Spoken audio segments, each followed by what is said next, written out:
Pouring-Freunde, hi Pouring-Friends. Heute geht es mal um eine ganz besondere Farbe, nämlich diese hier, Satin Enamels.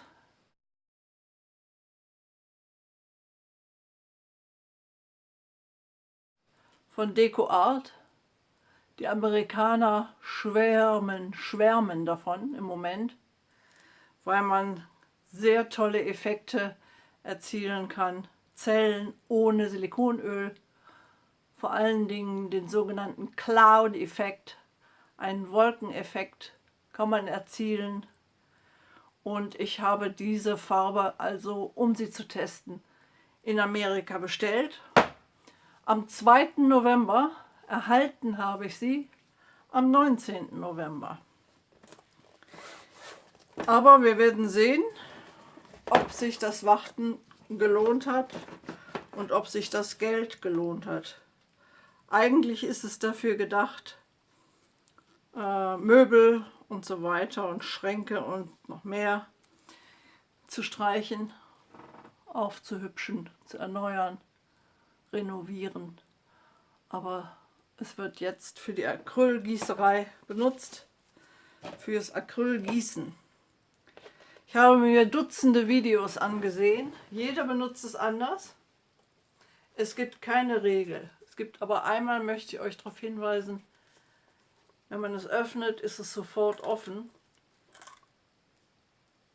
Nichts, was man da noch wegnehmen müsste. Wenn ihr also kräftig schüttelt, denkt daran, vorsichtig öffnen.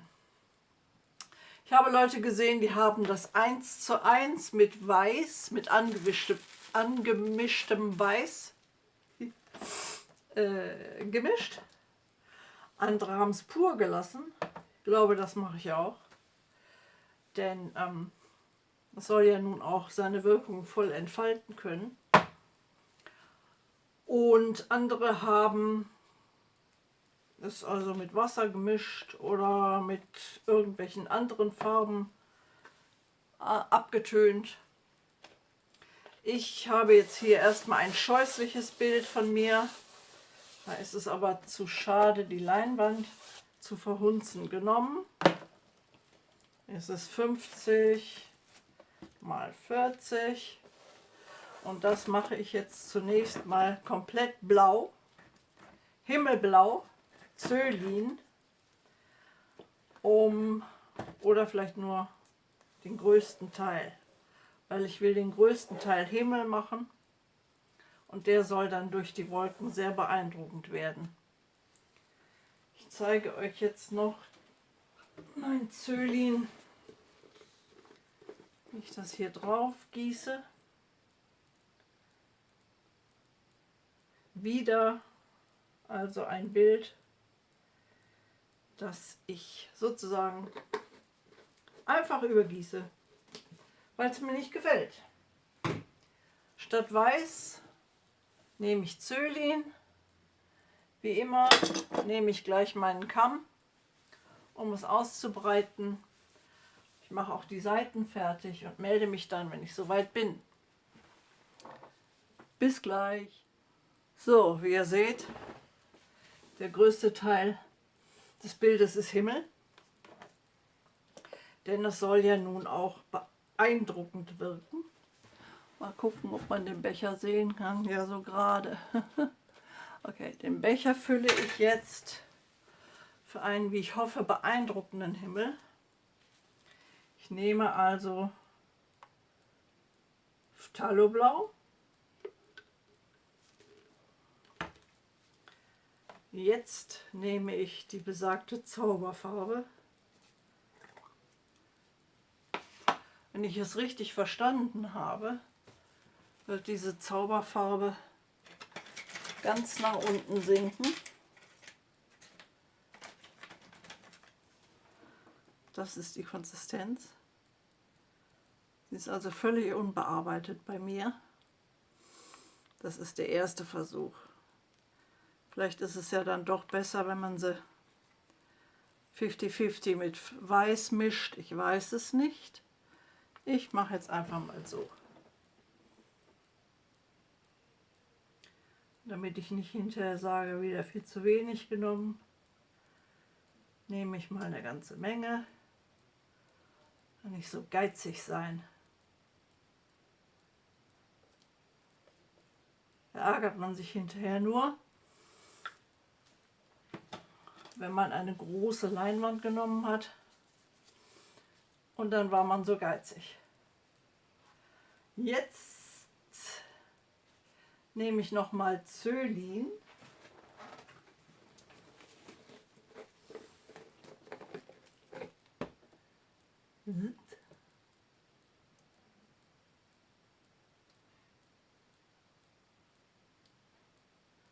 Ja. Und jetzt nehme ich mein vorgemischtes Weiß.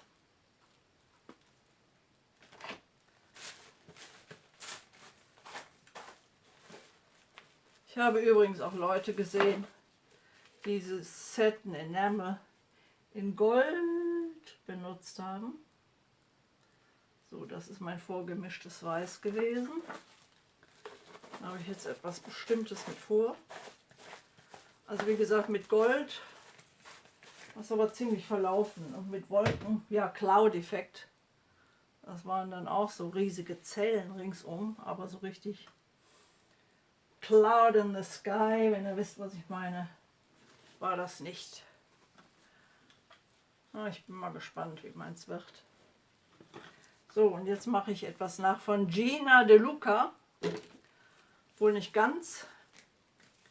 Gina De Luca hat ihr Weiß etwas abgetönt mit Silber. Und ich nehme eine Winzigkeit Payne's Grey in mein Weiß. Gina De Luca hatte die Hoffnung, dass ein etwas abgetöntes Weiß sich dann absetzt von dem Weiß Satin Enamels und so ein bisschen wie eine Schattenbildung wirkt. Bei ihr hat das auch geklappt. Und mal sehen, ob es bei mir auch klappt. So ist die Farbe jetzt. Schauen wir einfach mal. Frisch gewagt ist halb gewonnen oder auch nicht. Wie ihr seht, das Satin Enamels ist schon wirklich ziemlich verschwunden. Sehr interessantes Zeug. Das lasse ich jetzt so an der Seite runterlaufen. Könnte sein, dass es sogar schon ein bisschen zu viel Abtönung war. Das wird sich zeigen. Ich glaube, das Wichtigste bei dieser ganzen Cloud-Effekt-Methode ist ja auch, dass man so gießt, dass Wolken entstehen.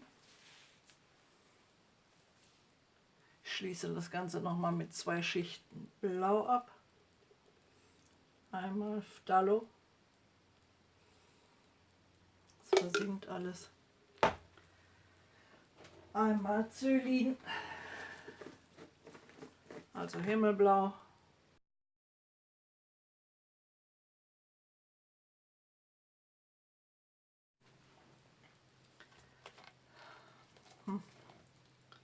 Tja, jetzt kann ich nichts weiter als sagen. Haltet mir die Daumen, dass ich das schön wolkenmäßig geschwenkt bekomme. Oh.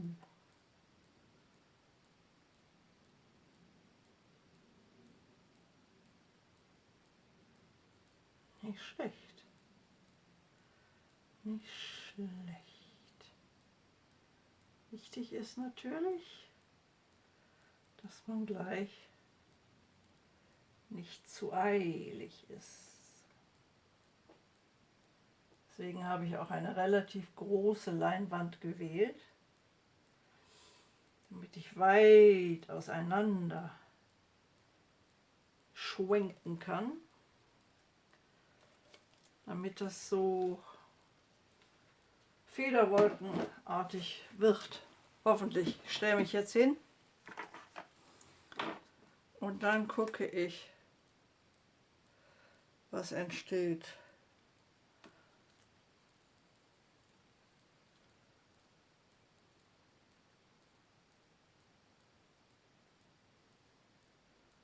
Zunächst einmal lasse ich es herunterlaufen.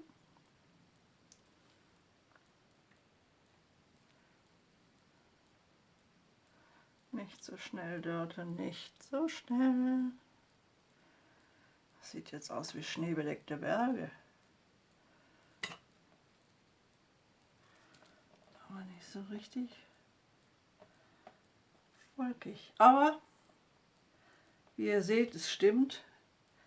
Es entstehen mit diesem Satin Enamels, es entstehen wahnsinnige Zellen. Große Zellen. Ganz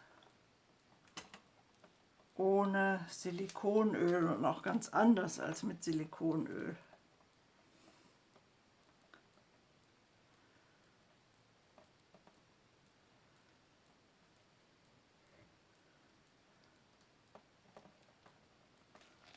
Oh, wow!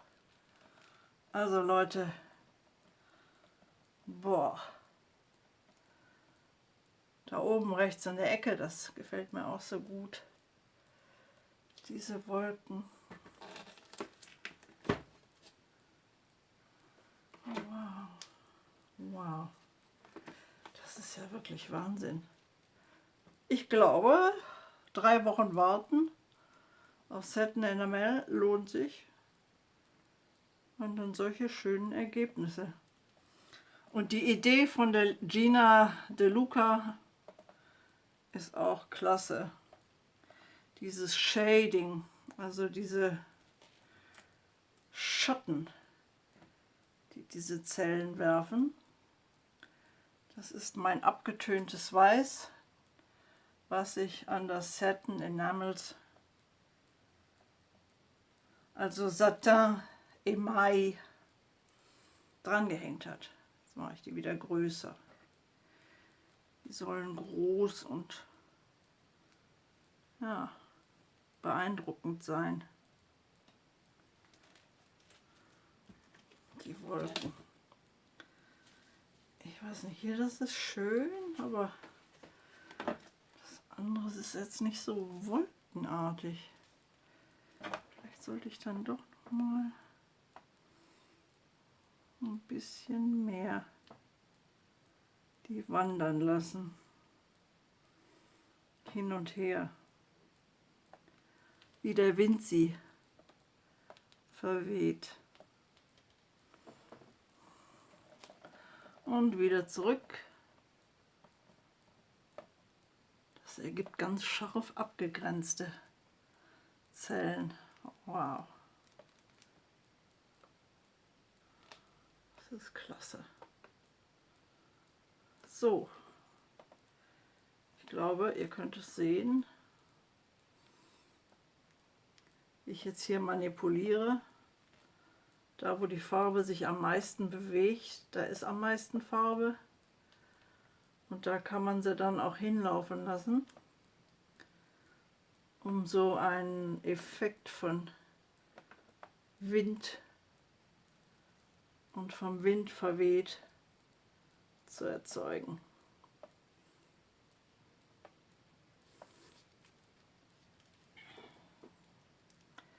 Ja. So habe ich mir den Himmel gedacht. Jetzt mache ich auch nichts mehr. Jetzt mache ich nichts mehr und verderbe ich mir alles. Ich melde mich gleich wieder für das Land, die Landschaft. So, jetzt geht's weiter. Mit einer Landschaft kann nicht mehr viel schief gehen, sagt man. Aber ich kenne ja mein Pech. Mein sprichwörtliches Pech, mir geht alles schief, mir kann alles schief gehen. Mir wird alles schief gehen. Mal sehen. Also bei der Landschaft fängt man hinten am Horizont an mit der dunkelsten Farbe. Je weiter etwas weg ist, desto dunkler ist es üblicherweise.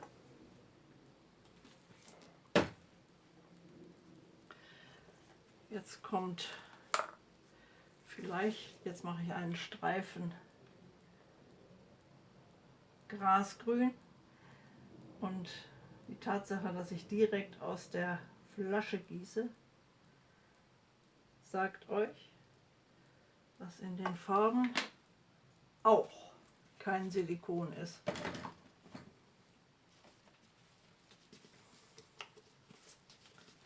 Und dann noch nach unten, ganz hell, grün. Da muss ich dann auch natürlich an die Seiten der Leinwand denken, dass ich die mit bearbeite.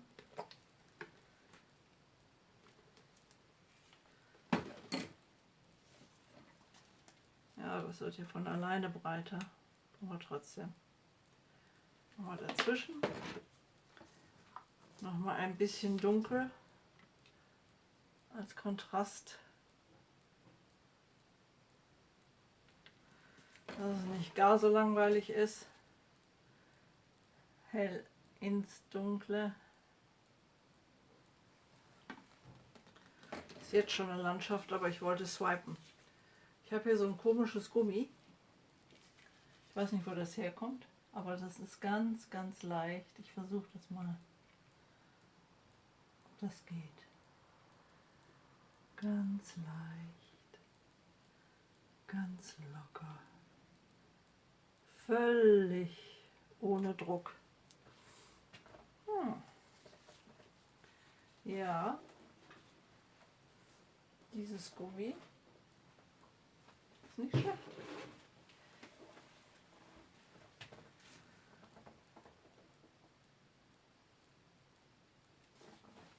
Oh ja. Ganz leicht, ganz locker. Der Anfang ist immer schlecht.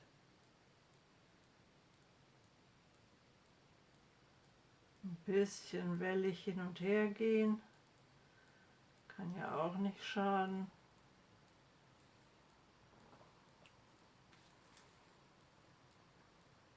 Jetzt mache ich das einfach ohne abzuwischen. Einmal schnell zurück und dann nochmal langsam.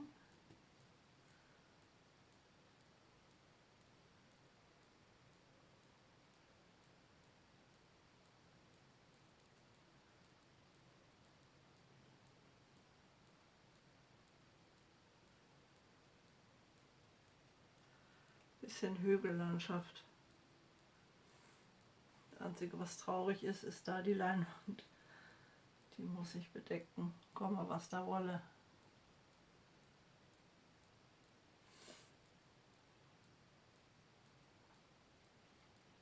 Da darf ja das alte hässliche Bild nicht durchscheinen.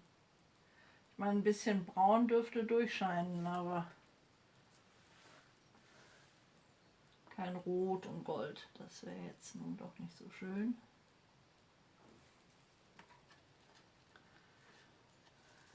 So, wie ihr seht, auch ohne Silikonöl entstehen bei unserer Maltechnik dem Acrylgießen Zellen. Acrylic Pouring Deutsch. Pouring Acrylic Deutsch. So heißt mein Kanal. Jetzt habe ich hier noch kleine Schälchen, wo ich ausprobiert habe, wie dünn meine Farben sind. In der Flasche, das sind kleine Silikonschälchen und da habe ich nicht zu viel Farbe verschwendet. Die lasse ich einfach austrocknen und wenn sie trocken sind, stülpe ich sie auf links Und dann kann ich die Farbe rückstandslos entfernen. Ich habe alles übrigens in meinen kleinen Amazon Shop mit aufgenommen. Ich werde jetzt auch diese Satin Enamels Farbe mit aufnehmen, weil es tatsächlich gut aussieht und einen super Himmel ergeben hat, wie ich finde. Das Einzige, was ich jetzt noch versuchen werde, ist, oder soll ich das ineinander zerfließen lassen oder getrennt lassen? Ich weiß es nicht. Ich weiß es nicht. Wenn ihr das jetzt mit Gina De Lucas Bild vergleicht, ich werde euch das Video nochmal, im letzten Video hatte ich das schon verlinkt, ich verlinke euch das nochmal. Wenn ihr das vergleicht, sie hatte dann hier noch so einen braunen Berg gemalt. Ich weiß nicht, noch Bäumchen drauf oder das war wieder noch jemand anders. Ich glaube, ich mache ja nichts mehr. Ich glaube, ich lasse das jetzt so. Ich kenne das. Ich habe so oft nicht rechtzeitig aufgehört. Ich bin ein gebranntes Kind in der Hinsicht. Ich habe nicht aufgehört und habe mich hinterher schwarz geärgert. Okay, das ist meine Landschaft mit Satin Enamels weiß und ich finde sie sehr gelungen. Ich zeige euch ein Close-up, das bringe ich glaube ich jetzt am Anfang des Videos, statt wie bisher am Ende, um die Zuschauer so richtig auf den Geschmack zu bringen. Wenn euch das Video gefallen hat und wenn euch mein Kanal gefällt, dann gebt mir doch bitte einen Daumen hoch und abonniert den Kanal und kommentiert, teilt, kauft in meinem Amazon Shop, damit helft ihr mir, diesen Kanal am Leben zu erhalten, aber es kostet euch nicht mehr als vorher, als sonst, wenn ihr einfach so bei Amazon bestellt. Also tut euch zusammen für die super Farbe und viel Spaß beim Kreieren eines wolkigen Himmels. Also mir hat es super Spaß gemacht. Vielen Dank fürs Zuschauen und bis zum nächsten Mal. Tschüssi!